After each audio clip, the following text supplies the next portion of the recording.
Okay, so I just watched Asylum of the Daleks, and I have to say, as far as Dalek episodes, indeed, as far as Doctor Who episodes in general go, awesome. They did an amazing job with it. I can't say enough good things about it. If you get a chance to watch it, you definitely should. And this is the warning for people. Spoilers immediately ahead. You should stop this video now. Okay, now for everybody else, the warning time has passed. Basically, going right to the point, Jena-Louise Coleman, I've never seen her in anything else. I barely watch TV over here in the US, let alone in the UK. My introduction to her is through Doctor Who, and I have to say I really liked her in it. I'm looking forward to seeing her as the companion, and I'm curious with the supposed death of her character, and I only say supposed because we know that she's going to be the companion. Otherwise, I'd be saying, yeah, she's dead. But anyway, side rant aside there, with the supposed death of her character, it leaves the question as to just how it is that she is going to be around as a companion. Is the Doctor going to find her before she got converted into a Dalek? And if so, is she still going to get converted? It seems that she would have to.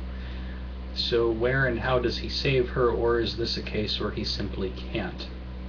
Or is it a case where he can't but he does anyway, and we get a little bit more of the Time Lord victorious and more of the Doctor's darker side coming out?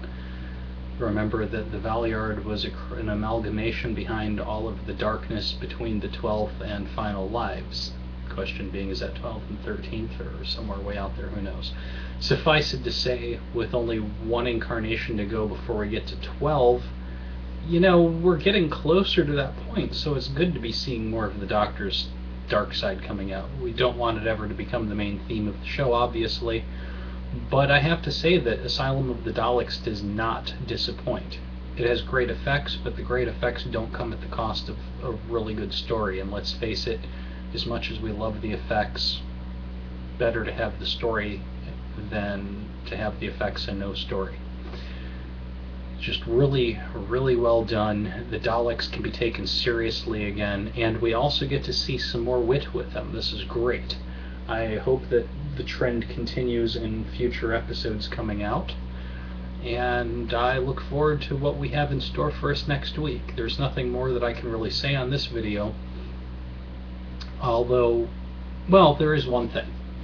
There's the matter of the question. The question comes up again, as we know the Doctor has now had his memory of his existence wiped from the records of the Daleks. So with the exceptions of weird individuals like, of course, Davros, I just don't see how they're going to be remembering him now, and it begs the question: did this set motions did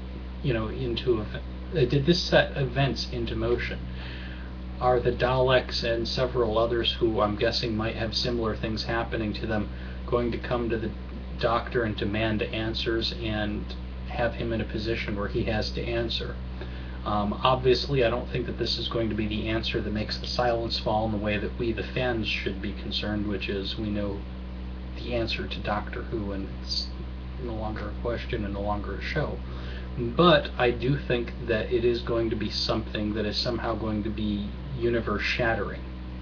How, I don't know, but I don't think it's literally the universe being destroyed, but it is going to be big. It's going to have a lot of consequences. And I'm thinking that the Doctor's actions in this episode and the ones to come are going to lead to this question being asked. We need to pay close attention and see if I'm right on the story. You know, I could be way off. These writers are pretty good. I'm not bad at predicting things in fiction.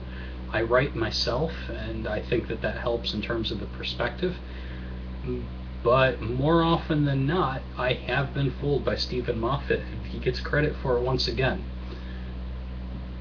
So let's just hope that things continue to be this good, and that as of next year we're no longer having the whole split the season or the series in half and show half in one year and half in the other. Let's get more episodes out there, guys. And BBC, if any of you are listening, I'd be amazed, but if you are, seriously, Doctor Who makes a lot of money for you, and I know that you're a business, but it takes money to make money, and I hate breaking it down just into dollars and cents, or pounds, and I don't know the UK equivalent of the cent over there, but you get the idea. But it seems to me that here is a show where you guys would want to invest on doing really good quality episodes, like the type of quality that we saw in today's, and doing 26 episodes per year. Do 13 during one half of the year, split and do 13 in the other half, and then the Christmas episode, let that be its own thing.